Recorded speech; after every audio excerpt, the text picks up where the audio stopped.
की हैं। तो शुरुआत करते हैं हम इसके नाम के अर्थ के साथ। अट नहीं रही है, इसका क्या अर्थ है? मान लीजिए आपने 2 किलो की थैली या थैले में, कपड़े का थैला या प्लास्टिक के थैले में 5 किलो चीनी या बेसन भरना चाहा तो क्या होगा? अगर बेसन को ऊपर से हम 2 किलो की थैली में डाल रहे हैं तो क्या होगा? 2 किलो तो आ जाएगा उसके अंदर, लेकिन बाकी का जितना भी बेसन है या चीनी है वो बाहर गिर जाएगी। तो उसी को कहेंगे कि चीनी या बेसन उस थैली में समा नहीं रही है। वो जो समा नहीं रही है, यही अर्थ अट नहीं रही है का है। अट नहीं रही है का अर्थ है समा नहीं रही है। यहाँ क्या नहीं समा रही है, पहले हम इसके बारे में बात कर लेते हैं, फिर हम कविता शुरू करते हैं। फागुन मास जब आता है तो चारों ओर नए नए पत्ते, इतनी सुंदरता हो जाती है, नए नए पत्ते आ जाते हैं, नए नए फूल खिल उठते हैं और बहुत अत्यधिक सुंदरता बढ़ जाती है। प्रकृति में बहुत अधिक सुंदरता बढ़ जाती है। इसी को ही कवि ने कहा है कि फागुन मास आने पर प्रकृति की सुंदरता इतनी ज्यादा हो गई है कि वह प्रकृति में समा ही नहीं रही है। प्रकृति छोटी पड़ गई लेकिन उसकी सुंदरता बहुत बड़ी हो गई। जो मैं पहले उदाहरण की बात कर रहा था, उसको प्रकृति को मान लीजिए कि एक थैली है और बेसन या चीनी उसकी सुंदरता है, तो वह उसके अंदर समा नहीं रही है। तो यहाँ प्रकृति के बारे में बात थी कि प्रकृति में इतनी अधिक सुंदरता है, फागुन मास के आने पर प्रकृति में इतनी अधिक सुंदरता है कि वह प्रकृति के तन पर समा ही नहीं रही है। जितनी प्रकृति है उससे कहीं ज्यादा सुंदरता है। आइए शुरुआत करते हैं हम इन 3 पंक्तियों से। अट नहीं रही है, आभा फागुन की तन सट नहीं रही है। अब इन 3 पंक्तियों का क्या मतलब है, पहले आप यह सुन लीजिए। इसके बाद हम इसके शब्दार्थ के बारे में बात करेंगे और उसके बाद हम इन 3 पंक्तियों का सरलार्थ करेंगे। ऐसा इसीलिए ताकि आपको हिंदी आसानी से समझ आ जाए। तो इन 3 पंक्तियों में क्या बताया है? कवि कहता है कि फागुन मास जब आता है तो उसके आने पर सुंदरता इतनी बढ़ जाती है कि वह उसमें समा ही नहीं पाती है, यानी उसकी प्रकृति के तन पर समा ही नहीं पाती है। पहले हम इसके शब्दार्थ के बारे में बात करते हैं। तो ये है इसके शब्दार्थ। अट नहीं रही है, इसका अर्थ तो हम पहले ही बात कर चुके हैं, समा नहीं रही है। आभा मतलब सुंदरता, फागुन ये महीने का नाम है और तन मतलब शरीर, यहाँ प्रकृति के शरीर की बात हो रही है। और सट नहीं रही है, इसका अर्थ भी पहली लाइन जैसा ही है, अट नहीं रही है यानी समा नहीं रही है। तो इसकी हिंदी क्या बनी कि फागुन मास के आने पर इतनी अधिक सुंदरता हो जाती है कि प्रकृति के तन पर, प्रकृति के शरीर पर समा नहीं रही है, उसके अंदर आ ही नहीं रही है। यानी सुंदरता बहुत ज्यादा है और प्रकृति का जो शरीर है वो बहुत छोटा है। तो एक बार हिंदी फिर से देख लीजिए कि फागुन मास के आने पर सुंदरता इतनी अधिक हो जाती है कि वह प्रकृति के तन पर, प्रकृति के शरीर पर समा ही नहीं रही है। अगली 2 लाइन देखिए। कहीं सांस लेते हो, घर घर भर देते हो। यहाँ फागुन मास के लिए ही कहा गया है ये कि जब जब तुम सांस लेते हो, यानी जब तुम्हारा आगमन होता है, तब हर घर में तुम खुशबू भर देते हो। यहाँ भरने की जो बात की गई है, यहाँ खुशबू की बात हो रही है। क्यों?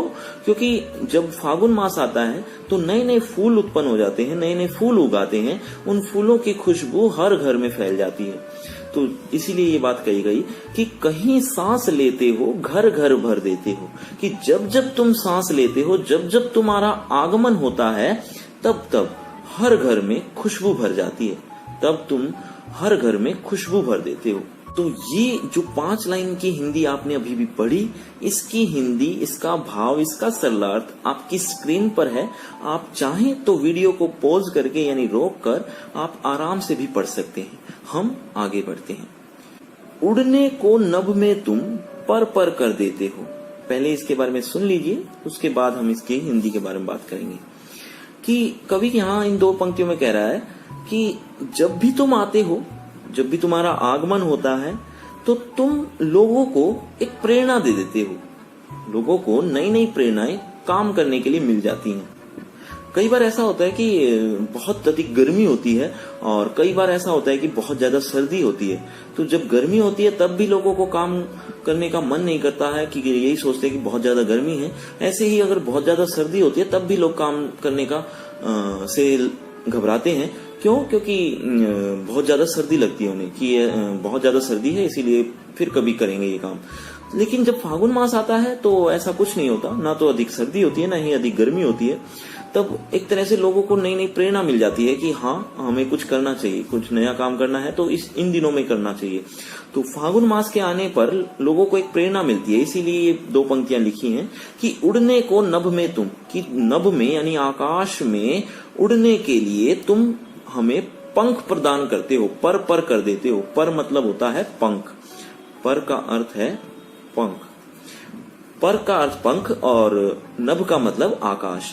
कि उड़ने के लिए, आकाश में उड़ने के लिए तुम यहाँ पर फागुन मास को संबोधित किया है कि तुम आकाश में उड़ने के लिए पंख प्रदान करते हो, लोगों को एक नई प्रेरणाएं देते हो। आंख हटाता हूं तो हट नहीं रही है। कवि कहता है कि मैं जब इस फागुन मास की सुंदरता देख रहा हूं तो इतना आकर्षण है इसमें कि मैं आंख हटाना भी चाहता हूं तो हट नहीं रही है।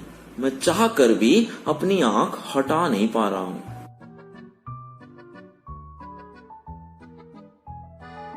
अगली 2 लाइन देखिए। पत्तों से लदी डाल, कहीं हरी कहीं लाल। इन 2 लाइनों की हिंदी भी आप समझ ही गए होंगे कि कवि कहता है कि फागुन मास जब आता है तो नए नए पत्ते डालियों पर लद जाते हैं, यानी नए नए पत्तों का आगमन हो जाता है। कहीं कहीं वे हरे होते हैं तो कहीं कहीं लाल आ जाते हैं। तो एक बार फिर से देख लीजिए कि फागुन मास के आने पर पत्तों से डालियां लद जाती हैं। डाल मतलब डालियां, डालियां लद जाती हैं। कहीं कहीं वे हरे हरे पत्ते होते हैं तो कहीं कहीं लाल। कहीं पड़ी है उर्मे मंद गंध पुष्पमाल। कवि ने इन 2 पंक्तियों में बताया है कि प्रकृति में नए नए रंग के फूल उत्पन्न हो गए हैं और ऐसा लग रहा है जैसे प्रकृति ने फूलों की माला डाल रखी हो। तो इसके शब्दार्थ देखिए पहले, फिर हम इसकी सरलार्थ के बारे में बात करेंगे। तो ये है इसके शब्दार्थ। कहीं पड़ी है उर्मे, उर मतलब होता है हृदय, मंद धीमी धीमी यानी मंद मंद, गंध मतलब सुगंध, पुष्प मतलब होता है फूल, माल का अर्थ होता है माला।